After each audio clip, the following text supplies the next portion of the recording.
Hello, welcome to another Looney Tunes review video. If you are new to the channel, make sure you subscribe to follow my journey to review all 1000 classic Looney Tunes shorts and give this video a like as well.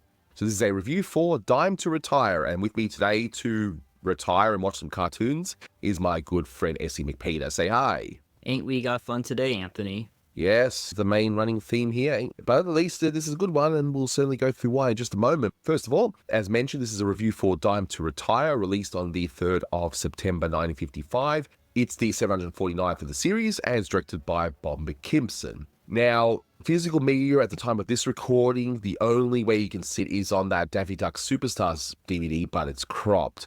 It was restored uncropped, and you'll see it here in this review, and hopefully one day that uncropped version will make its way onto a Blu-ray. You know, cough, collector's vault, cough, you know, hopefully it will happen one day. Yeah, and also you won't see this on YouTube unless Warner Brothers themselves choose to upload it on their own channel. It is under copyright after all, so in case you haven't seen it, so you got Porky Pig driving into town during a long road trip, so clearly he's a salesman here. He's tired, looking for a place to spend the night. He sees no vacancies everywhere, but he finds one that only charges 10 cents, and even in 1955, 10 cents for a room would have been completely insane to charge, and it seems to be that it's only run by one person, Daffy Duck, and, well, let's just say Daffy tries to find ways to make Porky pay more. So we'll definitely go through that. If you're wondering, equivalent to 10 cents, you could have bought 2 Hershey bars with 10 cents. Yeah, back in the 1950s. For hamburgers with that even. I mean, 10 cents for a room would have been something maybe in the 1800s maybe being charged, you know? That's how far back it is. So that's why when you see Porky Pig looking all shocked going, wow, only 10 cents? Well, we all know today, especially in the era of social media and scams and whatnot, if something looks too good to be true, it probably is. Yeah, Porky got a Timu room. Pretty much. I mean, the room looks nice, actually. I like the designs. Yeah. It's your typical 50s design. This is one of the last that Bob Gibbons did, so it was probably in some form of production before the shutdown occurred, but it looks like at a certain point they still wanted Bob to put it through production, so he animated almost the entire cartoon. He animated it through the dog sequences, and then Keith Darling takes over. Although with Bob McKimson's layouts, you could really think he animated the whole thing with just how close Keith is to them. Exactly, and I found it hard to tell the difference. There is an animated draft out there. Devin Baxter, our mutual friend, has that, and if you want to check out his animation breakdowns, definitely check out his Patreon, because he does a lot of good work over there. But I took a look at it, and sure enough, yeah, Bob McKimson pretty much does the first 2/3, so he must have been working on it, and then finally he got someone to help him, so that's what it looks like to me anyway. Yeah. So you got the whole idea where he did everything, you got this one where he did most of it, and then Too Hop to Handle is another one where he also does a lot of the work too. But just keep in mind, in case you weren't aware, that Bob McKimson was a very, very fast animator, and he could draw so quickly, and I believe that was just after he had like a little accident in the 30s, he just started drawing so much faster and so well too. Yeah, even in the very full animation, he was doing like 80 to 90 feet a week. And that's all straight ahead, according to him. And that was unheard of around the board. Not even the guys at Disney, even the really fast animators like Ed Love could do that. Because most animators who could even come close to that were animating very rough and leaving work to assistants, but didn't really need assistants, although I think he did on occasion have them, like Ken Harris in the 30s. Here, look, you can see certain shortcuts, like in the opening scene where Porky's talking about needing to find a place to stay the night. So it's just really the mouth animated. So he does take some shortcuts here, but to be fair, he's, you know, was a one-man show, at least the beginning part of the short, but still, it's pretty impressive nonetheless. Yeah, this is very limited. Looks like, again, he needs to get this out quick, even for his own standards. Because as I said, he was doing that in the most full animation, but here he probably could have animated this whole cartoon in a week just going by what he said. This is almost Hanna-Barbera levels, albeit definitely a lot more full and livelier in some of the posing, maybe a little bit more competent, not with the designs, but just the drawing itself. It's more appealing than those TV cartoons, but it comes very close. Also, this is another interesting bit of trivia. Porky Pig wears pants in this one, and it's one of the few times he does. So I don't know if that's just to help out McKimson animate quicker, because it might be easier to animate pants instead of pig legs. I don't know, but, you know, it probably helps with separating the chest from the leg, so you could do a bit more posing without having to draw the legs again. That could just be a way for him to speed things up a bit, because why would he randomly just wear pants all of a sudden? I don't know, but he does. A few other little bits of trivia here before we go through the short itself. So the title card, if you look at it, that is actually a parody of the famous Time to Retire advertisements that was done by a tire company, where you'd have a little boy holding up a candle ready to go to bed. And of course, it's a pun, time to retire and time to retire, replace your tires. So it's a very famous advertisement, and the title card is basically Porky's version of it. But people may not be aware of it. That was a long-running ad campaign, because you can even see that in Smile Darn You Smile, there's a reference to it. Yeah, and a lot of 1930s shorts, which I've covered on this channel already, and they definitely use that in quite a bit, especially in things like Billboard Frolics and that sort of thing. Two more bits here. You've got the roadside at the beginning. Coupe de Ville is one of the signs, and that's a play on the classic car style. Coupe de Ville. I'm not a car expert, but I do know that at least. And also, music-wise, because this is done by Milt Franklin, who's slowly but surely going to do all of them, because Carl Starling will do less and less until he finally retires. He actually does musical puns all throughout this, which is unusual, because mostly he does original cues.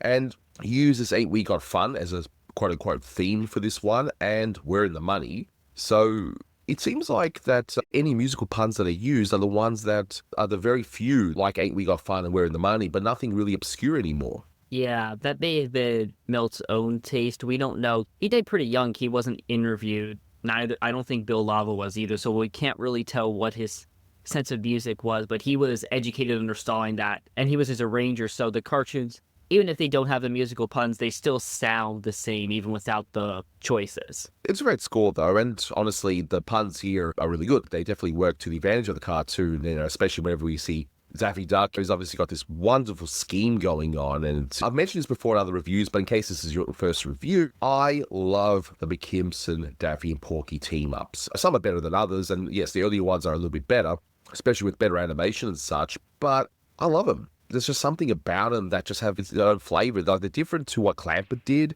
They're different to what Chuck Jones did, with Duck Dodgers and that. It's just its own thing. I love it. I once heard this dynamic described as Daffy as the antisocial pest to Porky as an everyman, and I have to agree that's a really good way of describing it, and I like it here, where this is a really clever idea, Daffy running this funny money scheme where clearly McKimson wasn't terribly comfortable having to adjust Daffy's characterization to match more of what Freeling and Jones were doing of this period, but he certainly has a good way of doing it here and in The High and the Flighty next year. Because here you've got the greedy element, of course, Daffy wanting to make money. He's got this scheme going on, and he must be really making a lot of money by doing this, because he's playing every single role in this hotel. But then if you look at the very end of the short, he's still that wacky Daffy, the old kind, when he's on fire, when he's going the whole whoop, whoop, whoop, whoop, and he's just running off into the distance. I found it funny how, I guess, toned down that sort of animation was compared to how it was years earlier. It felt almost very out of place. But I reckon we take a look at it, and we'll go through why this one, despite certain limitations here and there animation-wise, is actually a pretty solid one. And like, starting with, we've already covered the title card, but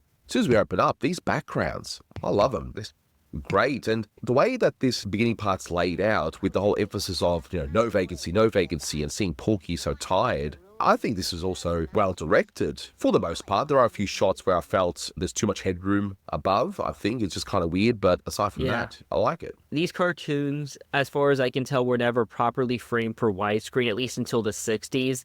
It seems Bob McKimson almost on accident was framing his cartoons this way, but a lot of the headshots here, it would be too low to actually crop it, but it's interesting how that worked, and how McKimson did, as many people say, have quite a bit of headroom, but I think at least in the scene where he comes in and he goes into his room, emphasizes the lavishness of this scam that Daffy's running and how nice the rooms are to make it seem like a good deal. And it's interesting where the details were put, because when the characters are far back where you wouldn't have to give a lot of effort, Daffy actually takes off his suit and takes on the other role. And this is where I noticed, oddly enough, Daffy's not drawn with his usual collar. So you got Porky with pants, so you got Daffy without the collar. So look, it could just be a shortcut thing, because sure, it's only just 2 lines to make the collar, but that could, save on inking. Similar to what they did in Tom and Jerry, where with Tom, they kept on streamlining him just so they could animate it more quicker. I just love the fact that we're looking at all these no vacancies, and sure enough, Porky finds the 10 rooms, 10 cents per day. There must be a room somewhere in this town. There's just, there gotta be,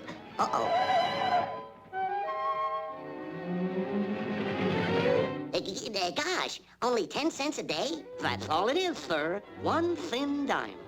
What you need is a good night's rest, and you came to the right place to get it. I gotta say, I love the design of this hotel from the outside, and it's just a nondescript hotel. There's not even a name for it. It's just called hotel. Yeah, one thing I found interesting about this is that Porky's driving by like sort of townhouse hotels, and then Daffy's is exceedingly modern. It's interesting that Porky would, that's I guess why Porky's so receptive, because it looks like a much newer hotel despite the very cheap charge, so evidently Daffy's scheme is very well professional. It must be doing this for a while, actually, because, to settle this up, it's just insane. And the fact he's doing everything himself. He's basically the porter. He's bringing Porky into his room, and then all of a sudden does that very quick change. He just throws out the clothes, and he's now all of a sudden the concierge, and he has glasses all of a sudden. I like how the glasses just randomly appear. If you go slow-mo on when he's taking off the porter clothes, the glasses just appear. I love that. Yeah, it looks like Daffy just raised his hand and they appear. He doesn't even look like he puts them on properly, but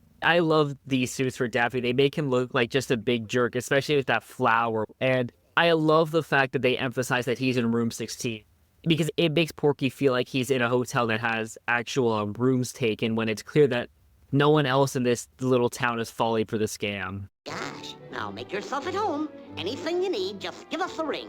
Nighty-nighty. In the night. And one little thing I've noticed, and no, I don't watch these things frame by frame, but sometimes I see these things by accident. But when Daffy looks front on, almost breaking the fourth wall, he's just turning his head, there is actually a double frame. So you got the two hands. Yeah, I noticed that. It must have been a camera error. I love that they kept that. It's interesting to see that. A lot of it is also due to the cost to reshoot. It's probably like, it's so minor that barely anyone except for, people like, 60, 70, 80 years later will notice. It was very expensive to reshoot a scene when it was complete, especially a color cartoon, which is why they got upset at Bob Clampett with hair ribbon and such, because reshooting, especially of a Technicolor, which is 3 different camera rolls, that's expensive to do. I love how in this room there's even an abstract painting in the background as well, which shows that we are indeed in the 50s, and that's sort of the modern art movement. Like, you'll see the stuff all over the walls.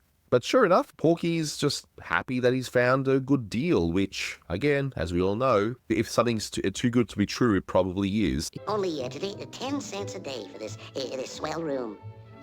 Gosh, I wonder how they can afford to rent it so cheap. He wonders how they can afford it, and we see Daffy beginning his scheme very gleefully, of course. Exactly. While he's humming along, we got fun because, why not? So Daffy uses one of those tubes, and even at this point in time, a lot of companies were still using that to pass messages and to each other, like in office buildings and such. Yeah, there's one in a bird in a guilty cage. Yeah. So there's pretty much everywhere in this case. And we even see the wonderful McKimson squint as he's putting the mouse inside the number 16 tube there as well. But we see this mouse. And I love the expression of this mouse. It's as though this mouse is in on it too. He's not scared or anything. It's like, yeah, I get fed. He's this compliant. is my job. Yeah. But I love this design. It's just, I don't know, something about it. It's just the McKimson mouse here. I think Bob Gibbons would have designed any incidentals, or McKimson may have just done it himself since he animated most of them. But what I like about it is that it still has like he would have in the late 40s. They emphasized the jaw of the character quite a bit. Yeah, and also Daffy even gave him a salt shaker too. At least Daffy, even in his schemes, is nice to his underlings, helping him out, in this case the mouse. And we all know McKimson's a stickler for accuracy. The mouse isn't eating cheese. He's eating some veggies. The dreaded celery, which I can't stand celery. That's actually my least favorite vegetable. Ugh, I hate celery. So you're just like Porky, who hates a mouse eating celery. Oh, I hate celery. It's terrible, terrible. But sure enough, we see Porky. He can't get to sleep due to the noise. Fair enough. And Porky asks for help, and I like the fact that Daffy's right there. There's a pesky old mouse in my room, and I demand that you get him out immediately, right away. Yes, sir. Mouse exterminator.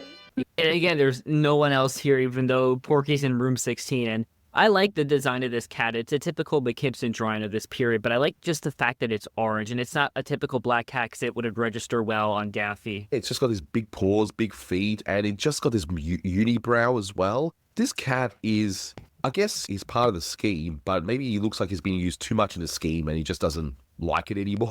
Go get the mouse. Go get him. Hurry, hurry. Just a minute, Buster. There's a small pussycat fee. A matter of $5. $5?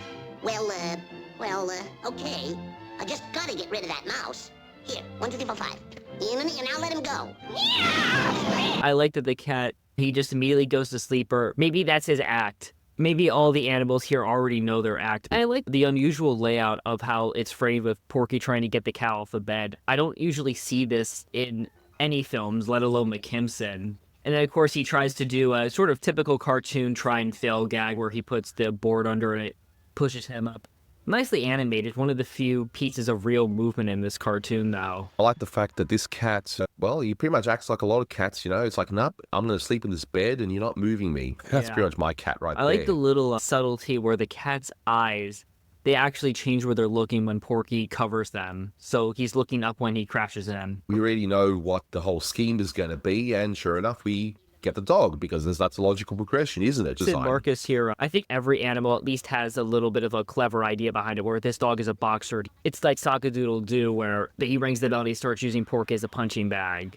It's much softer animation, but at the very least, it isn't just a typical dog, and he isn't laying on the bed like the cat. Exactly. So at the very least, there's still some nice thought put into this. I love that frame of the dog barking, and we see that the cat gets all freaked out, you know, maybe despite doing this affair, he still gets freaked out by the dog, you know. Fair enough, it is a cat after all. But sure enough, the cat escapes. Daffy's happy with his money, I suppose. And I like the fact that we actually see that, okay, this could actually work. I mean, if it's a nice, quiet dog, you could just sleep on the floor and Porky can sleep. I like the fact that they changed it up a bit in this regard. And again, he still has to remember which room Porky is in, and we get some more nice, good animation. I think this is a few scenes before it switches over to Keith Darling. It's really nicely acted, though. It's serviceable, but it is nicely done. There's great weight when he punches Porky. You can really believe it. So, yeah, Bob was probably the only director who could do this sort of thing when directing. So he calls Daffy again, who keeps increasing his price, by the way. And I'm going to go through those prices at the very end, because there is something that may surprise a lot of you.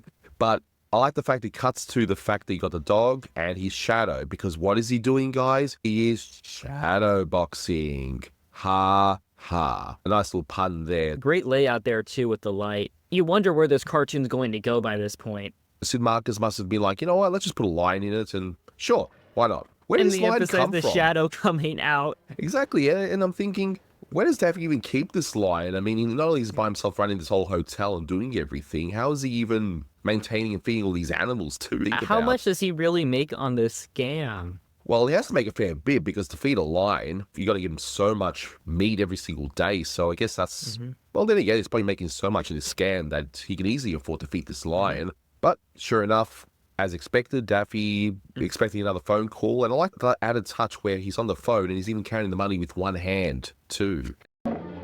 36, 37. Room service. Honestly, sorry to bother you like this, but I have another problem. They really emphasized Feed being really cruel in this one. And this is, I believe, where it does change to Keith Darling officially. I could sort of tell it just because the eyes especially don't look like McKimson's, where Yeah. McKimson, he drew sort of beady, realistic eyes on these funny animals by this point, which I find amusing even if it doesn't really work, in my opinion. Take it. In a minute, and I'll get him out of here. Thank you.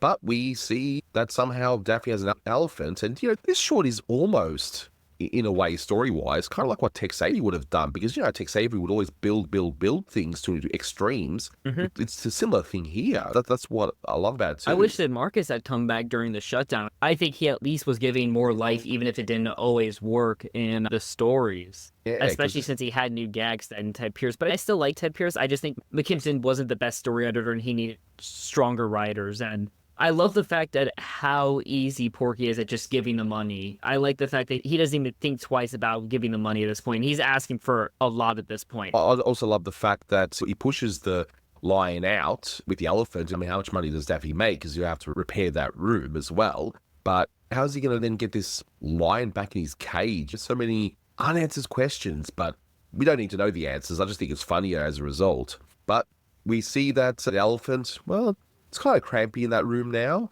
But when we get to the point where it's like, okay, just put the money, what is it, $666? Yeah. And again, look at the change from the porter to the concierge, but this time around, you do see him put glasses on. Just drop the money in that slot next to the phone.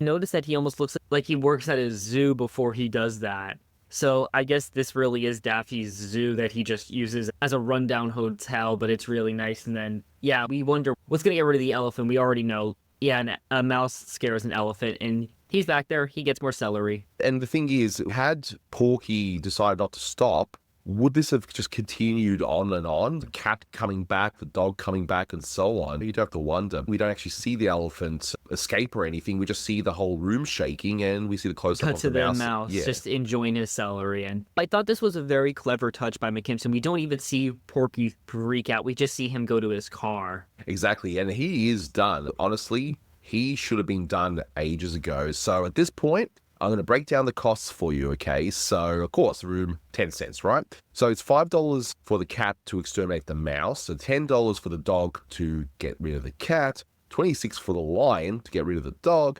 $72 for the elephant to get rid of the lion, and then $666 to get rid of the elephant, right? So that, plus the 10 cents fee, is $779.10.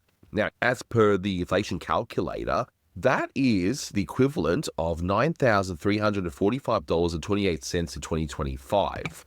Holy cow! Porky really is. It's really weird that he did not stop earlier. But 10 cents for the room. We will not pay it. Oh, a deadbeat, huh?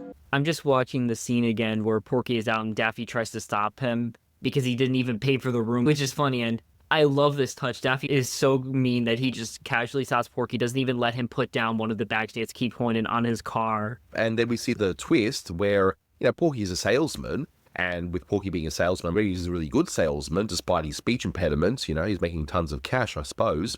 Or he would have just billed it to the company, I don't know. But we see he works for Acme, and I don't recall any other character in any Looney Tunes short actually working for Acme. You're right. I really can't think of one. It's mentioned all the time when we always see the products, but we never see someone working for Acme. So I guess that's what Porky's doing. And sure enough, he uses his car starting to blow up the gunpowder, and then it blows up the hotel. It's funny how just calmly this ends. And I still think it's a really dumb, kind of stiff ending, but it is funny to me. Exactly, and to save on costs, they don't even show any explosion. They literally just add a red filter and the sound effects. That's it. Yeah. And then you see to the aftermath, and it's like basically hotel, no cracks on the wall, red flash. Oh, then we just see some added details. So it's like they painted the background, shot it, then added the cracks and damage, then shot it again, then added the red filter. So yeah, and then Daffy requests his music and he comes running out. Yep, closed for repairs, and that's a really, I'm sorry to say, cheap-looking flame that's at the end of Daffy as he's escaping, showing that unfortunately, that's the sort of thing we're going to see a lot more often as we go through. It looks all right to me, especially since I don't know if Harry Love was doing the effects on this or not, but there aren't that many effects in this. But that's okay. Look, it's at the end of the day, the short is so good otherwise, story-wise, and it's hilarious that I can overlook certain weaknesses.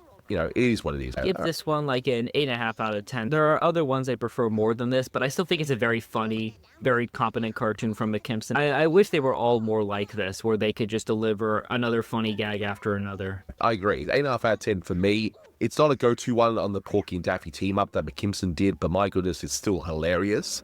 It's got a very strong story, great idea, and I think it's a great one, especially at this point in time. But I think that'll do it for this one. Thank you so much for watching, guys, and until next time, take care. That's all, folks. A little traveling music, please.